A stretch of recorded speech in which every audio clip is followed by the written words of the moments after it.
And I'll say this, I think it has a lot to do with a lot of kids being priced out of, and there's been a lot of conversations about it, but being priced out of the development part of it. It definitely is.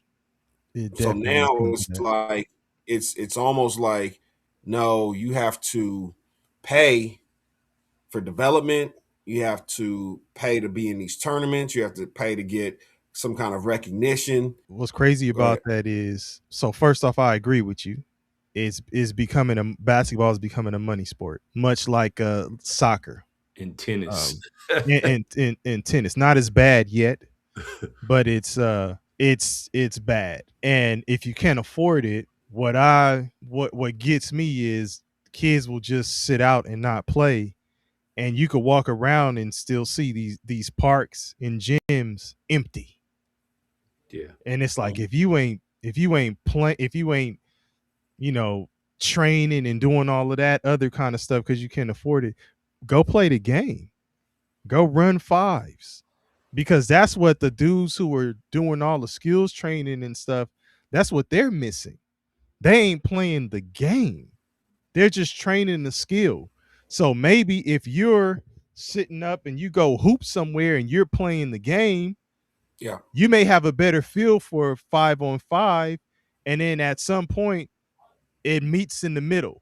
Once you get to the next level and you get more of the skill training that was void when you were just hooping, maybe now somebody can refine your game, and you Yeah. may end up being better than the dudes who are paying for the training right now. Yeah. I'll say this about the park leagues. What's happening is the park leagues are no longer competitive because anybody that's worth half a dollar is not going to be in the park leagues anymore. Right. So even if you want to just go and play fives, the only thing you can gain, in my estimation, out of playing fives at the park league is establishing yourself as somebody that shouldn't be at the park league. And they're, somebody finding you like, somebody get this kid out of the park league and put him in.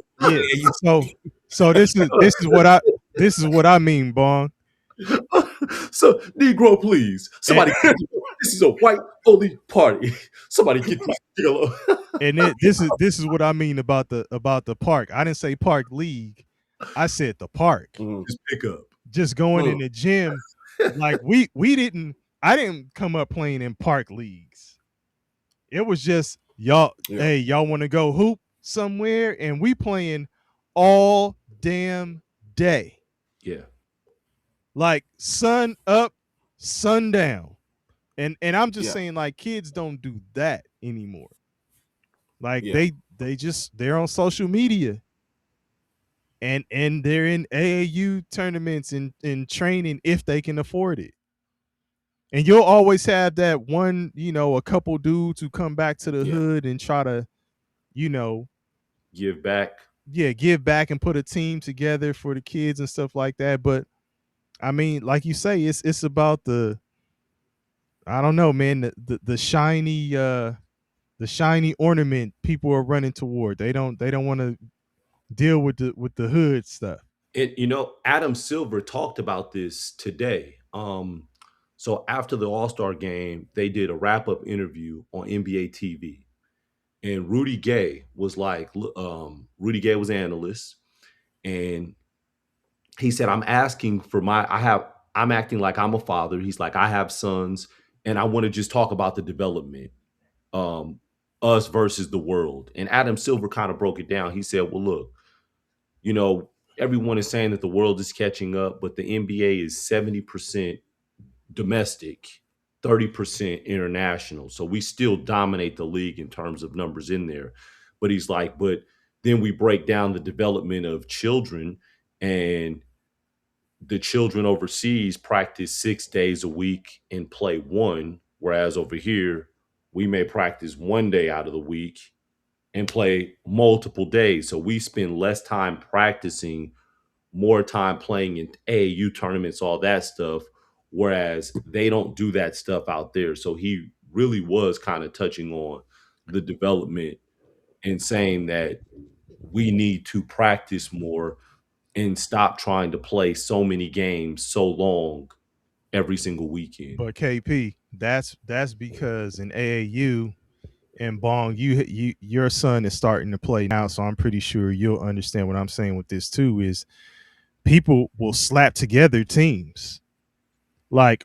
Let me get this kid, that kid. There's no continuity, so who's really practicing as a unit and growing and developing as a unit? There's kids that are just getting thrown on teams so they could play in this showcase. Yeah. And it creates an individual outlook. I'm not passing ahead. I'm going to go get my shot. You know what I'm saying? So it lowers the IQ because everybody naturally wants to get theirs, in my estimation. You know what I'm saying? I never see real high IQ basketball except for the teams that have been together for a long period of time because they know each other. You know what I'm saying? They play as a team. But it's hard to get kids to buy in, right? Because I remember I was gonna start a team for my son and get, some of his peers to come over and stuff like that. But I'm not an NBA player, right? So you got people wanting to take their kids to go play for this organization that's sponsored by this NBA player or ran by this NBA player's people and stuff like that. And no disrespect to none of them, because there's some dudes out there with not a lot of knowledge and skill and stuff like that.